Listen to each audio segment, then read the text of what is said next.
let's talk about something that makes us feel good. I never was made to laugh more than when I was a dog owner. Dogs are the darndest things. They have the greatest senses of humor. We had golden retrievers, but the corgis we owned were so quirky and so funny that I didn't care what it cost. You just go all in on them. But I saw a new study in the New York Post, and this is from school back east, but they did a study on what it costs to own a pet.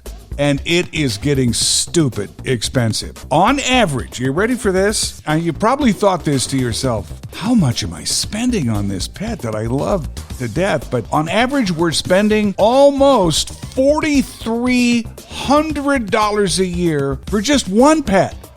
Do the math if you have more. So if you stretch that over a typical 12-year lifespan, you're looking at about $50,000 or more for just one dog or cat.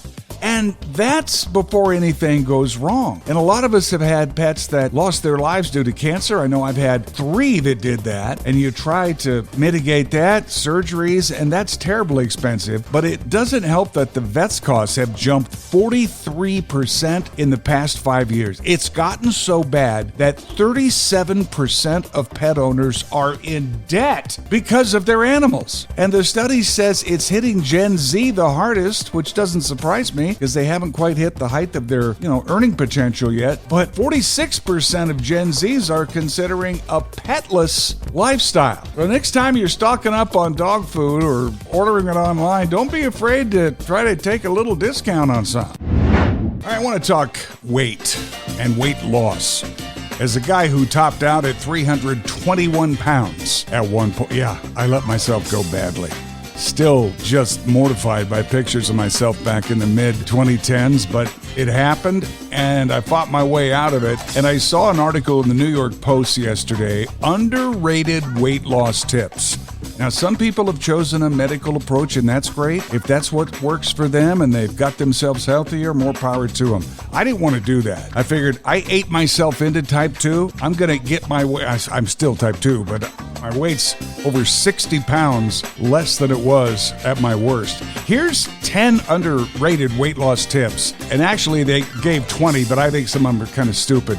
But these are ones that I embrace. I know that work. Drink more water is at number 10. Seriously, 9 times out of 10, when you think you're hungry, particularly in the evening, you're not. Your body just hasn't had enough water during the day. Now, I don't do this at number 9, but I should. Use smaller plates and bowls.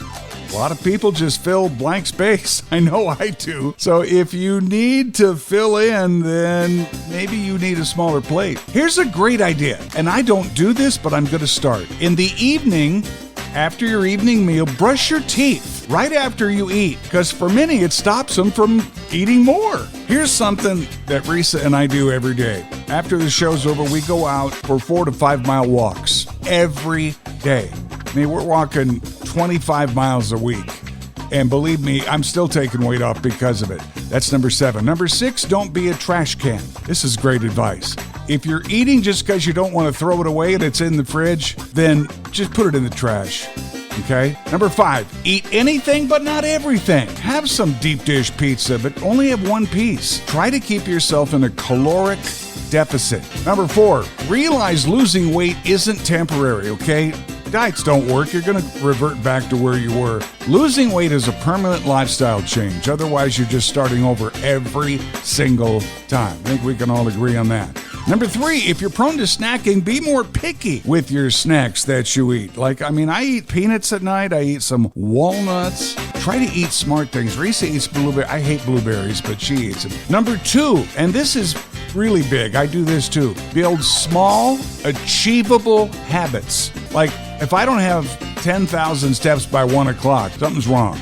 You can't do everything at once, but if you start small and master it, then build. And here's one that we live by, and I learned this from my wife. I'm a sucker for those powdered white donuts that are always at the end cap at Giant Eagle and Kroger. God, I used to grab those and have a sleeve on the way home. She'd kick them out of the cart every time. The number one thing on this list in the New York Post for losing weight, if you don't buy it, you can't eat it. Or as my wife says, don't bring it into a house.